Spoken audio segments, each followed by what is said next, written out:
YouTube, vamos falar sobre Gato de Botas, Último Desejo. Então, eu tô cansado da Disney. Sei que já é um pouquinho clichê esse ponto. Eu já critiquei a Disney umas 4 ou 5 vezes nesse canal. Se você contar a Marvel, é tipo umas 35. Mas é que Disney sempre foi autoridade dentro do mundo de filme de animação pra um público infanto-juvenil ou pra família inteira. Mas já tem uns 5 anos que a cada 35 filmes que eles lançam, tem um que eu acho interessante o suficiente pra assistir. E devido a isso, é interessante ver como DreamWorks ficou progressivamente mais amada. Eu vou admitir que eu sou velho, então eu não cresci com tipo Como Treinar o Seu Dragão, as continuações de Kung Fu Panda. Esses filmes todos saíram quando eu tava na adolescência, então eu não parei pra vê-los. Mas filme da DreamWorks que é parte da minha infância é a franquia Shrek. Com isso eu vi o primeiro filme de Gato de Botas 10 anos atrás, quando saiu, eu acho. Lembro que eu achei divertidinho, mas eu já era meio velho nessa época também. E aí esse segundo foi anunciado e eu só fiquei tipo, bom, é Shrek?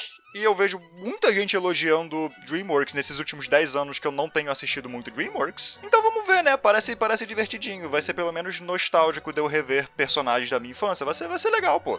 Aí eu vi os primeiros 20 minutos do filme e meu queixo bateu no chão. E aí eu fui ver o filme sem saber de muita coisa, então eu não tava esperando o que me foi entregue, tanto visualmente quanto narrativamente. Então vamos falar desse filme, mas primeiro vamos falar visualmente. Jesus Cristo, essa animação! Então, quando eu estava na minha faculdade de cinema, eu me lembro que a minha professora de animação fez uma crítica, que eu não me lembro se é uma crítica velada ou uma crítica aberta, à forma como a animação hollywoodiana 3D é feita. Basicamente, é muito limpo, tecnologicamente é bem impressionante, mas não tem muita personalidade. É muito raro eu elogiar, por exemplo, a animação da Disney sem falar, nossa, os cabelos são tão bonitos, deve ter sido muito caro fazer isso. E é isso. De um ponto de vista artístico, é meio nada, mas claro, essa fala aconteceu antes de Aranhaverso. Aranhaverso é fantástico por muitos motivos, mas de um ponto de vista visual, ele é acima de fantástico. É uma animação 3D, mas uma animação 3D nova. Tem uma identidade visual própria. E isso foi tão elogiado porque foi claramente o que o público queria. É diferente, bem diferente das animações 3D que saíram nos últimos 20 anos. E eu tô muito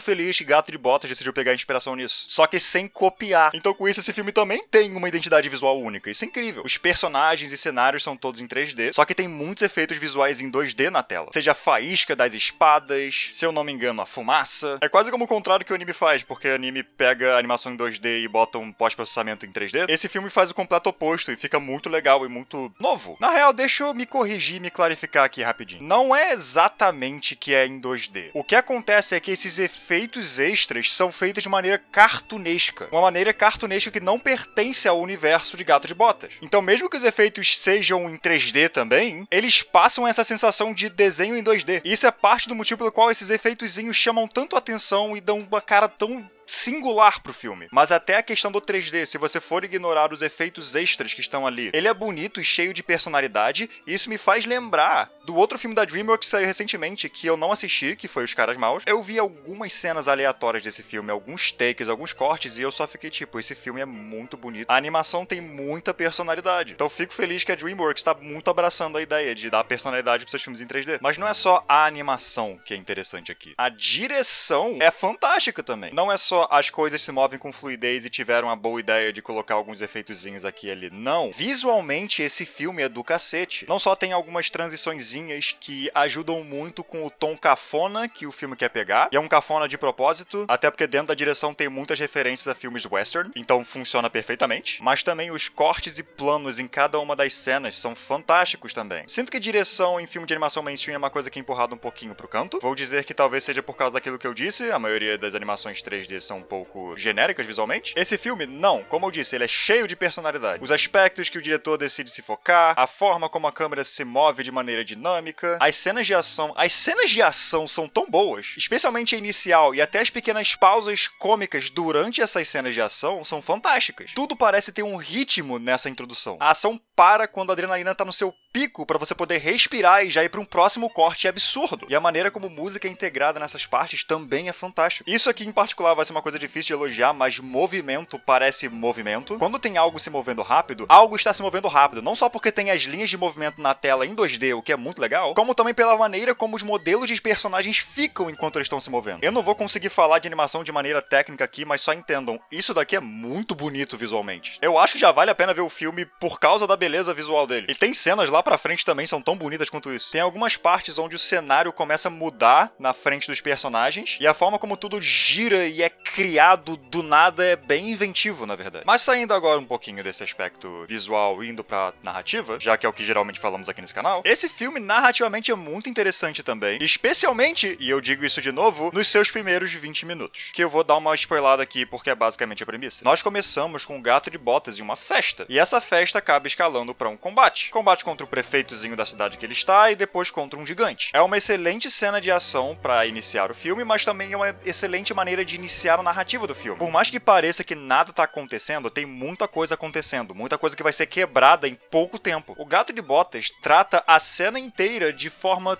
tão de boas. Nada disso é um desafio pra ele. Ele é o melhor de todos. Ele aponta a espada pras pessoas e fala: tema-me! Eu vi o filme em inglês, a gente vai falar do porquê daqui a pouquinho, mas nessa sequência inteira existe uma música que começa sendo cantada dentro do universo e depois vira fora do universo. O que já é uma técnica muito maneira, foi de diegético pra não diegético, mas é essencialmente um coro repetindo: Who is your favorite fearless hero? A ideia inteira dessa parte é mostrar o Gato de Botas como uma lenda. Esse início até diz que nenhuma lâmina jamais tocou nele. Ele é invencível, ele é imparável. Ele está salvando essa vila e derrotando esse gigante aqui sem nem mesmo se preocupar muito com isso. Isso é só uma segunda-feira pra ele. E aí, pouco depois, o vilão do filme é apresentado. O Lobo, esse é o nome dele. Quem não viu o filme talvez tenha visto pelo menos essa cena, porque a cena de apresentação do Lobo meio que deu uma viralizada. Aqui, na gringa, em todos os lugares possíveis, todo mundo começou a twittar essa cena. E eu gostaria que vocês parassem de fazer isso, porque essa cena só fica tão impactante quanto ela é por causa dessa intro. Após ver o Gato de Botas sendo imparável, e aí meio que sendo parado, mas foi só um erro de cálculo, só isso. Esse lobo aparece e mostra que ele não é tão grandioso assim. Esse lobo tá aqui pra quebrar tudo que foi apresentado no início do filme. Gato de Botas é destemido, não é mais. Ele está morrendo de medo desse lobo. Ele é imparável, não é mais. Esse lobo é muito mais poderoso que ele, não tem nada que ele possa fazer. Ele nunca foi tocado por uma lâmina. Ele é tocado por uma lâmina. E o lobo faz tudo isso enquanto o insulta e ri da cara dele. Diminui a lenda que foi construída nesse início de filme. E é uma forma sensacional de apresentar o seu vilão. Muitas obras gostam de botar o protagonista como imparável, perfeito, nada vai errado pra ele nunca. Eu acho super ok você fazer isso se você intencionalmente quebrar pouco depois. É até emocionalmente meio pesado. E o que ajuda ainda mais é que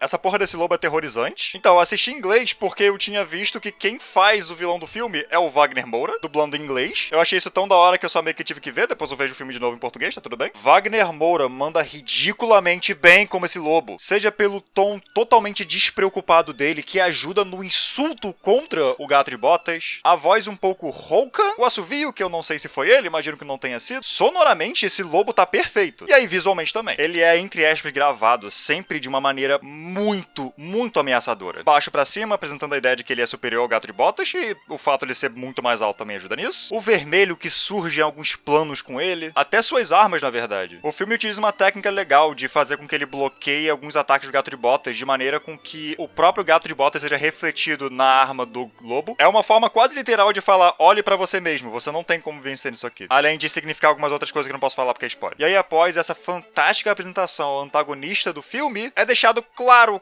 qual que é a intenção dessa obra, que é ser uma história bem pessoal sobre o Gato de Botas. Não é só uma aventura, claro que nós temos o aspecto da aventura no filme, mas não é só uma aventurazinha. Gato de Botas passa por um arco muito sensacional nesse filme, na verdade. Eles pegaram esse filme e usaram ele pra trazer bastante profundidade pra um personagem que tá aí há 20 anos. E sempre foi só meio que um personagem secundário divertido e engraçado. Eu sei que o primeiro filme também se foca muito em certas coisas do Gato de Botas, mas esse é totalmente sobre isso. Esse filme lida até com a saúde mental do Gato de Botas. O encontro com aquele lobo o marcou muito profundamente. E a conclusão pro personagem que chegamos no final do filme também é bem satisfatória com tudo que foi apresentado no filme até aquele momento. Eu vou ser sincero, esse filme me lembrou muito de Fantástico Senhor Raposo, um dos meus filmes favoritos. Assim como o Gato de Botas, esse é um filme infantil, um filme pra família inteira, porém o conflito principal do protagonista é algo que é muito mais fácil um adulto se conectar do que uma criança. É um filme bem focado no personagem e lidando com questões um pouco adultas demais pra uma criança. Tem coisas nesse filme do Gato de Botas que eu pessoalmente me conectei bastante. E eu sou um marmanjo de 25 anos. Agora, vocês podem perceber que eu tô falando muito do início do filme, dos primeiros 20 minutos, e da sua conclusão no final. Isso é porque essas são facilmente melhores partes do filme, em particular o início pra mim, enquanto o seu meio inteiro é bom, mas não é tão bom quanto o que havia sido apresentado comentado um pouco antes. As melhores partes são justamente as partes que desenvolvem o Gato de Botas. Só que junto delas tem o resto do filme que eu acho que é um pouco mais fraco e eu vou falar um pouquinho sobre isso agora. Tem duas coisas que pessoalmente me incomodam no filme. A primeira é a parte da aventura dele. Pouco depois dessa intro, o Gato de Botas vai numa jornada. Isso não teria nenhum problema se não fosse o fato de que basicamente todo filme de animação mainstream tem essa jornada protagonista. O protagonista tá no ponto A e ele quer pegar um MacGuffin que tá no ponto B. Parece que filmes de animação seguem essa fórmula sempre. Até coisas como, por exemplo, Divertidamente tem essa jornadazinha no meio do filme. Com isso, o Gato de Botas, na sua metade, acaba só seguindo uma fórmula que eu, francamente, já estou cansado. E o segundo problema é que essa formulazinha apresenta muitos novos personagens de uma vez só, que tira um bocado o foco do Gato de Botas. Então, de personagens nesse filme, nós temos o Gato de Botas, claro, óbvio, um cachorro que ele encontrou no caminho, longa história, e a Kitty do primeiro filme. E aí também temos o lobo. Ok. Junto a isso também temos Cachinhos Dourados e os 3 ursos. Então adiciona 4 personagens aí que não são personagens ruins, eu gostei deles. Só que eles também estão nessa história inteira da jornada pra pegar o MacGuffin. Eu tô usando muito o termo MacGuffin, então vou dar uma pausa só pra falar o que é rapidinho, né? MacGuffin é um objeto da narrativa que existe pra que a narrativa aconteça. Digamos que é um filme de heist e todo mundo quer roubar um diamante. Esse diamante é o MacGuffin do filme. Ele tá lá só pra que o filme aconteça. Enfim, os 4 também estão na jornada pra pegar o negócio. E eles têm um drama pessoal entre eles, que não é nada relacionado ao Gato de Botas. Então a gente tá basicamente parando a história do filme pra contar a história dessas pessoas também. E junto disso tem esse arrombado aqui também, que francamente não faz nada. Ele tá aqui pra ser um arrombado. Eu gosto que ele é um arrombado. Na verdade ele é divertido por causa disso. Só que parece que ele tá aqui pra ter um antagonista no filme. E, infelizmente nós já temos um antagonista no filme. O outro é muito melhor. Então eu senti esse meio um pouco cheio. Todo mundo seguindo essa uma jornada, com o filme dividindo o tempo de tela entre vários grupinhos. E devido a isso, parando de se focar tanto no gato quanto deveria estar se focando, já que esse é um filme sobre ele e as partes mais interessantes são quando lidamos com suas questões internas e seu desenvolvimento. Mas não é como se essa metade fosse terrível,